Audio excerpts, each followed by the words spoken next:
Hello hello what's up guys, क्या हाल चाल। Hope so आप लोग बढ़िया होंगे। तो हाँ, फाइनली वीडियो आ रही है। शायद मुझे जहाँ तक याद है, मैंने 2 हफ्ते पहले वीडियो डाली थी। तो हुआ क्या बीच में कि मैं वीडियो डाल नहीं पाया, तो मैं रीज़न बताता हूँ। अब आप लोग को जो मानना है एक्सक्यूज मानना है, लेकिन मैं रीज़न बताता हूँ। तो कहानी शुरू होती है नवरात्रि से। हाँ, नवरात्रि से कहानी चालू होती है कि उस टाइम मेरा वीडियो डालना इरेगुलर हो गया था, क्योंकि मैं रोज़ मंदिर जाता था, आता था। तो उसमें पढ़ाई उतनी खास हो नहीं पाती थी। ऊपर से रोज़ रात में वीडियो बनाने का टाइम ही नहीं मिल पाता था, क्योंकि जो टाइम मैं पढ़ाई करता था उसी टाइम मैं वीडियो भी बना बना सकता था, लेकिन वो पॉसिबल नहीं था।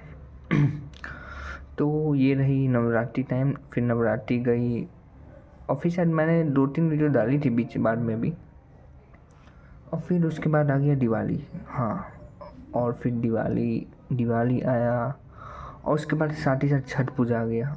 और इसके बीच में मुझे कोई ब्रेक नहीं मिला। और मैं बोलूँ, पढ़ाई तो उतनी खास नहीं हुई है, लेकिन मतलब एक तरह से नहीं हुई है, क्योंकि फेस्टिवल का जो ये सीरीज लाइन एकदम जो लग गया था, उसके कारण मुझे हर बार, जैसे मैं नानी घर जा रहा था फिर नानी घर आ रहा था, तो इसके कारण वो फ्लो बन ही नहीं पाया बीच में पढ़ाई का फेस्टिवल के साथ, कि मैं पढ़ाई करते रहूँ, पढ़ाई भी कर लूँ और फेस्टिवल भी एंजॉय करूँ। हाँ, दिवाली के दिन मैं मतलब पढ़ाई थोड़ी सी की थी, ज़्यादा नहीं। लेकिन उसके आसपास आगे पीछे दिन एकदम नहीं हो पाई थी, क्योंकि पूरी दिवाली के टाइम क्या बोलते हैं, मार्केट जाओ, ये वो लाइट्स या रिश्तेदार आ जाए, वो सब चलते रहता है, जिसके कारण वो कभी फ्लो बना ही नहीं फेस्टिवल्स के टाइम। और फिर आ गया छठ पूजा। और मेरे घर कोई फेस्टिवल बने ना बने, लेकिन छठ पूजा बहुत इम्पोर्टेंट है। उसके बिना कुछ फेस्टिवल पूरा ही मतलब वैसा हो ही नहीं पाएगा। मतलब कि छठ पूजा एकदम इम्पोर्टेंट है मेरे लिए भी।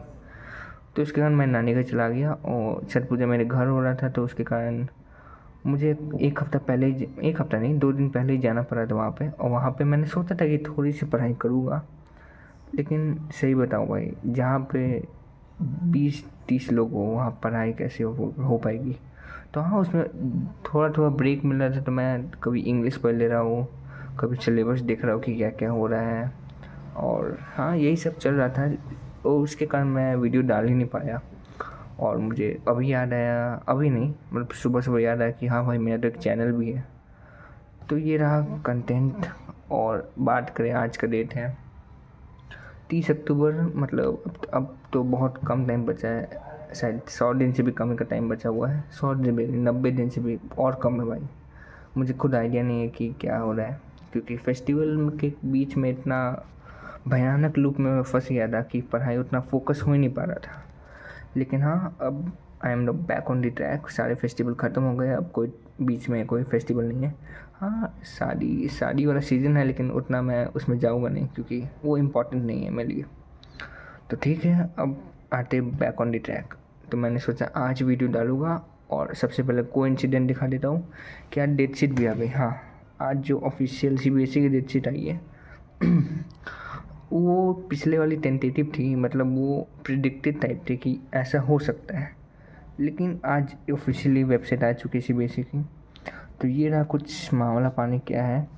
तो ये रहा, और पहला ही पेपर फिजिक्स का है। तो सीबीएसई वालों ने सोच लिया है कि पहले ही मैं तुम लोग का मोरल डाउन कर दूंगा। मैं पूरा बच्चों का मानसिक संतुलन ख़त्म होने वाला है पहले ही एग्ज़ाम के दिन फिजिक्स का। ये क्यों भाई, पहले इंग्लिश दे देता भाई, कम से कम मोटिवेशन तो मिलता पढ़ने का। तो ठीक है, चलो छोड़ो भाई सीबीएसई वाले का मन। फिजिक्स, फिर 27 को पेंटिंग। और ये देखो भाई, 27 पेंटिंग, 28 केमिस्ट्री। मतलब आके तुम चैन से सांस भी नहीं ले सकते हो। और उसके बाद फिर अगले दिन केमिस्ट्री का एग्ज़ाम देने जाना है। फिर मैथ में तो अच्छा खासा गैप है, 9 दिन।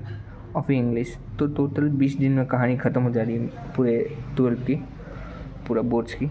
तो हाँ, अब बोर्ड्स का भी साइड वाइज चालू करना पड़ेगा पढ़ाई उसके लिए भी। इंग्लिश में मैंने सही बता, तो 4-5 चैप्टर पढ़ लिए हैं। पेंटिंग का तो मुझे सिलेबस ही नहीं समझ आ रहा है कि क्या पढ़ना है, कुछ समझ ही नहीं आ रहा है कि क्या पढूँ क्या नहीं। सब अलग, यूट्यूब में देख रहा हूँ तो अलग अलग है भाई। तो हाँ, ठीक है। और इसके बीच में मेरा मतलब फेस्टिवल था ये वो, और दिवाली छठ पूजा के टाइम मेरा बन गया बैकलॉग। और बैकलॉग इतना भाई भयानक मुझे लगता है कि, क्योंकि मैं जब भी एक बार बैकलॉग ख़त्म होता है उसके बाद ना चाहते हुए वापस बैकलॉग बन जाता है। तो हाँ, लेकिन इस बार मैं जल्दी कोशिश कर रहा हूँ कि बैकलॉग ख़त्म हो, क्योंकि अब बहुत कम टाइम है भाई, क्योंकि सही में अब सही में फट रही भाई अंदर से क्या बोलूँ भाई, क्योंकि अब शायद लगता है कि एक वीक के अंदर ही वो आ जाएगा, क्या बोलते हैं, NTA का फॉर्म रिलीज कर ही देगा अपना, तो उसके लिए भी अलग देखना पड़ेगा। ठीक है, तो अब बात करते हैं आज कल मैं घर आया छठ पूजा से, और आज मैंने पढ़ाई करने की कोशिश की है। तो हाँ, अच्छी खासी हुई भी है सुबह में, खास के शाम में तो थोड़ा सा गड़बड़ा ही जाता है। तो सुबह उठ के सबसे पहले मैंने किया फिजिक्स। तो फिजिक्स में मैंने दिखा देता हूँ, फिजिक्स में अभी वेव ऑप्टिक्स चालू हो चुका है, और मैं रे ऑप्टिक्स में पढ़ा हुआ उसका रिकॉर्डेड लेक्चर देख रहा हूँ, क्योंकि थोड़े से रिकॉर्डेड लेक्चर सर ने 3 लेक्चर दिए थे दिवाली में, तो वो मैंने नहीं देख पाया था, रीजन मैं बता चुका हूँ। अब मैं उसमें और इम्फेसाइज नहीं करूँगा, क्या बोलूँ। तो ये रहा सारे नोट्स। आज कुछ खास दिखा भी नहीं पाऊँगा, क्योंकि आज वैसे ही भी थोड़ी सी वीडियो लंबी हो गई है, 6 मिनट की ऑलरेडी, तो जल्दी।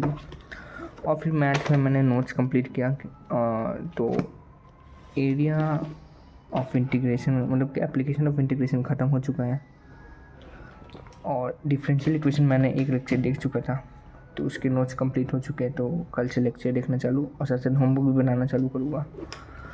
बात रही केमिस्ट्री, तो अगर मैं बोलूँ कि सबसे ज़्यादा प्रोग्रेस किस में हुई है, तो मैं बोलूँगा कि ऑर्गेनिक केमिस्ट्री में, क्योंकि वो मैं प्रैक्टिस कर रहा था।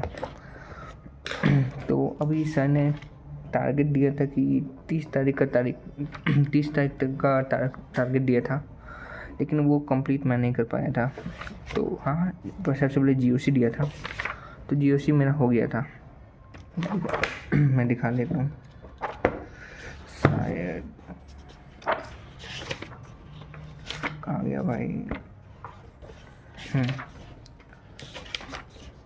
GOC मेरा पूरा हो गया था। मैंने जो मंजिल का रोहित सर का था, उसी से मैंने कंप्लीट कर लिया, देखते देखते सारे क्वेश्चन देख सकते हैं। मैंने वर्कबुक भरी है भाई पूरी।